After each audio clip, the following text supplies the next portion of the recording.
ಏನೋ ಇದು? ಕೆಲಸ ಸಿಕ್ಕಿದೆ ಯಮಹಾ ಕಂಪನಿನಲ್ಲಿ. ಕೆಲಸ? ಓಹೋ, ಯಮಹಾ ಕಂಪನಿಯಲ್ಲಿ. ಮೆಕ್ಯಾನಿಕ. ಹಾಗಾದ್ರೆ ಮುಂದೆ ಓದು. ಇದನ್ನ ಮೊದಲೇ ಬೊಗಳ್ಬೋದಾಗಿತ್ತಲ್ಲ. ಕಾಲೇಜಿಗೆ ಕಳಿಸ್ತಾನೆ ಇರ್ಲಿಲ್ಲ, ದುಡ್ಡು ಉಳ್ಕೊಳ್ಳೋದು. ಏನೋ ದೊಡ್ಡದಾಗಿ ಓದಿ ಒಂದ್ ಡಿಗ್ರಿ ಅಂತ ತಗೊಂಡು ಒಳ್ಳೆ ಕೆಲಸಕ್ಕೆ ಸೇರ್ಕೋತಿ ಅನ್ಕೊಂಡಿದ್ದೆ. ನನ್ನನ್ನು ಮುಟ್ಟಾಳನ್ ಮಾಡಿಬಿಟ್ಟೆ. ತಗೋ ನೀನ್ ಹಣೆ ಬರ. ಇದುವರೆಗೂ ನಾನು ಹೇಳ್ದಾಗ ಎಲ್ಲಿ ಕೇಳಿದೀಯಾ? ಏನೋ ಹೊಸದಾಗಿ ಪರ್ಮಿಷನ್ ಬೇರೆ ಕೆಳಕ್ ಬಂದಿದೀಯಾ?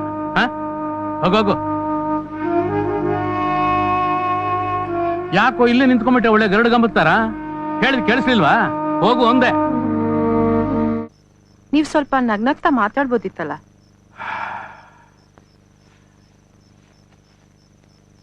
ಏನು ಅಂತ ಮಾತಾಡ್ಲೆ?